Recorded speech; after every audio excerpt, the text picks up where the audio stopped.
Oke, di video sebelumnya sudah dibahas mengenai transisi elektron, dan di sana ada dikatakan bahwa transisi pi ke sigma dan sigma ke pi itu tidak dapat terjadi. Atau kalaupun terjadi, kemungkinannya akan sangat kecil. Dan itulah yang dinamakan dengan forbidden transition atau transisi yang dilarang. Nah, forbidden transition ini sebenarnya ada dua. Yang pertama itu possible forbidden. Yang ini dia itu masih dapat terjadi, tapi nanti memang intensitas dari puncaknya itu akan lebih rendah. Dan yang termasuk dalam jenis transisi ini adalah transisi dari N ke sigma dan juga N ke pi. Yang kedua adalah dia fully forbidden. Dan fully forbidden ini adalah transisi yang memang sangat tidak memungkinkan untuk terjadi. Dan inilah yang termasuk di dalamnya transisi pi ke sigma dan juga sigma ke pi. Nah, di video kali ini kita akan membahas mengenai aturan seleksi yang mengatur apakah suatu transisi itu dilarang atau diperbolehkan, dan kenapa transisi pi ke sigma dan sigma ke pi itu transisinya dilarang dan tidak terjadi. Nah, untuk memahami mengenai hal ini, kita refresh dulu lagi pengetahuan mengenai bilangan kuantum. Bilangan kuantum itu, yang pertama ada bilangan kuantum utama yang disimbolkan dengan N, bisa mulai dari 1, 2, 3, hingga tak hingga. Kemudian bilangan kuantum azimut yang disimbolkan dengan L, itu dari 0 untuk S, 1 untuk P, 2 untuk D, dan seterusnya. Kemudian ada bilangan kuantum magnetik yang disimbolkan dengan M, itu dari minus L sampai plus L. Contohnya, bilangan kuantum azimut atau L-nya sama dengan 2, maka bilangan kuantum magnetiknya yaitu minus 2, minus 1, 0, plus 1, dan plus 2. Kemudian yang keempat ada bilangan kuantum spin yang disimbolkan dengan S yang menunjukkan orientasi elektron. Plus setengah artinya spin menghadap ke atas, dan minus setengah artinya spin menghadap ke bawah. Nah, sekarang kita masuk ke aturan seleksi yang pertama, yaitu aturan seleksi spin. Transisi yang diperbolehkan itu adalah transisi yang delta S atau total spin intrinsiknya sama dengan 0. Nah, misalkan kita lihat di bagian kiri sini. Ada suatu orbital, dan di ground state-nya ada 3 elektron, dengan spin masing-masing plus setengah, atau dengan kata lain, semuanya menghadap ke atas. Kemudian, salah satu dari elektronnya itu tereksitasi, dia naik ke atas, dan jadinya seperti ini. Nah, sekarang coba kita hitung total spin intrinsiknya.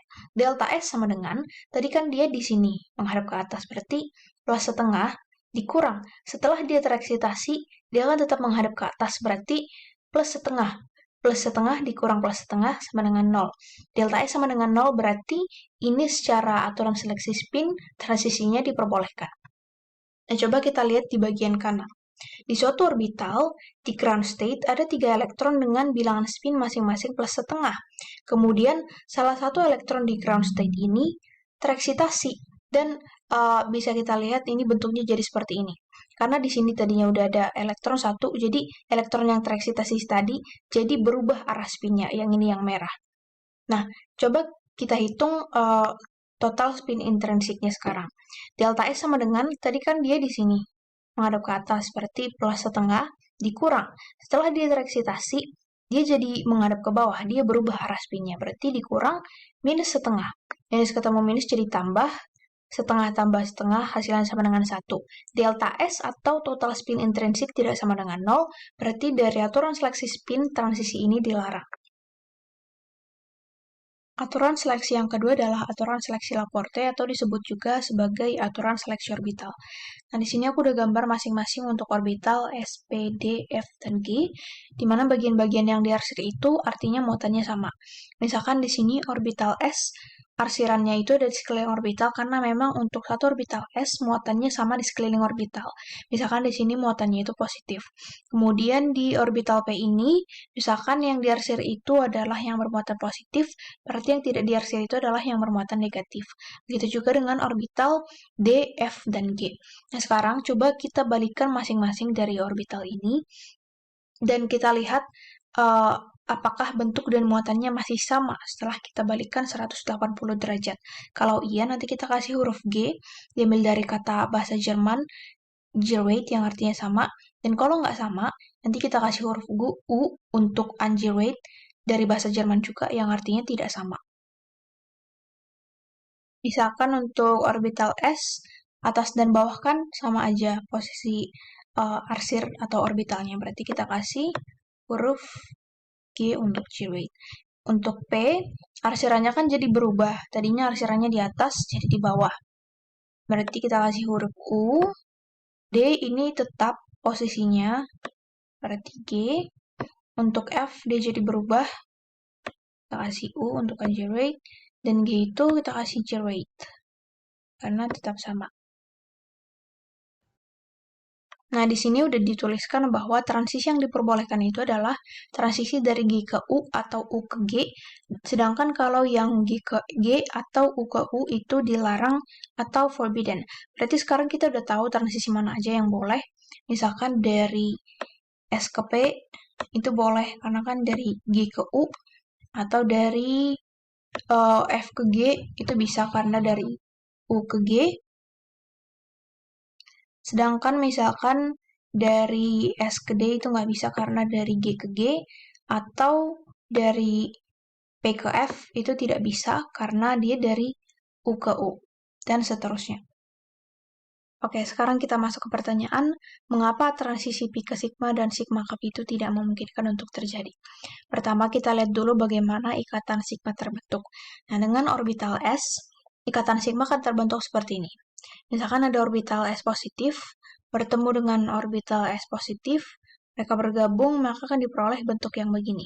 Ini sama aja kan muatannya positif-positif, makanya kalau kita invert, kita balikkan 180 derajat, nanti akan sama aja bentuk dan letak muatannya. Makanya di sini kita kasih huruf G untuk gerate. Kemudian untuk sigma star atau sigma bintang dalam orbital S, misalkan ada di sini orbital dengan muatan positif bertemu dengan orbital S bermuatan negatif, dia akan jadinya seperti ini. Ini orbital, di sini muatan positifnya, di sini muatan negatifnya. Nah, teman-teman bisa bayangin kalau misalkan ini kita balikkan, kita putar 180 derajat, akan sama nggak letak muatannya? Dia kan nggak sama.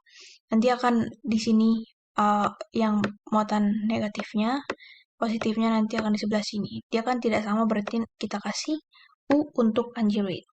Nah, sekarang kita ke ikatan sigma dalam orbital P. Di sini ada orbital P, misalkan di sini yang positif negatif ketemu yang negatif positif.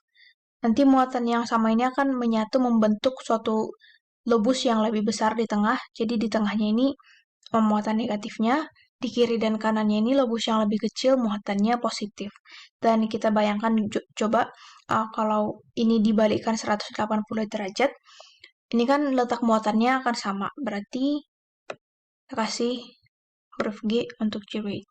Nah, untuk yang sigma star dalam orbital P, misalkan di sini yang muatan positifnya di sini terus negatif, positif negatif. Nanti kalau misalkan digabung itu tidak bisa. Jadi dia akan tetap seperti ini, dan bisa dibayangkan kalau misalkan dibalikan 180 derajat pastinya tidak sama muatannya. Berarti ini U atau ungerate. Lanjut sekarang kita ke ikatan pi. Ikatan pi di orbital P, bentuk pertamanya seperti ini. Yang positifnya itu nanti di atas akan bergabung membentuk seperti ini. Kemudian yang negatif yang di bawah akan bergabung membentuk seperti ini. Jika dibalik 180 derajat, ini aku kasih bentuknya ya teman-teman biar lebih mudah pemahamannya. Jadi letak muatannya itu nanti akan jadi upside down ya teman-teman. Jadi berubah, berarti dia U atau ungerate. Kemudian bentuk ikatan pi dalam orbital P yang kedua adalah seperti ini, positif bertemu negatif, negatif bertemu positif, masing-masing bertemu sisi yang berbeda, bentuknya nanti akan seperti ini. Dan kalau misalkan dibalikan 180 derajat hasilnya seperti ini, dia tetap sama, positif negatif, negatif positif, berarti ini gerate. Dan di sini aku udah bikin ringkasan untuk masing-masing tingkat energi, sigma, sigma star, pi, dan pi star, apakah mereka itu gerate atau ungerate. Dan sekarang kita lihat transisi pi ke sigma itu adalah transisi yang U ke U, di mana dia itu forbidden atau dilarang, dan transisi sigma ke pi star itu adalah transisi G ke G, dan dia juga dilarang ataupun forbidden. Dan itulah kenapa transisi pi ke sigma dan sigma ke pi tidak memungkinkan untuk terjadi. Oke teman-teman, sekian dulu video kali ini. Semoga bermanfaat dan sampai jumpa di video-video berikutnya.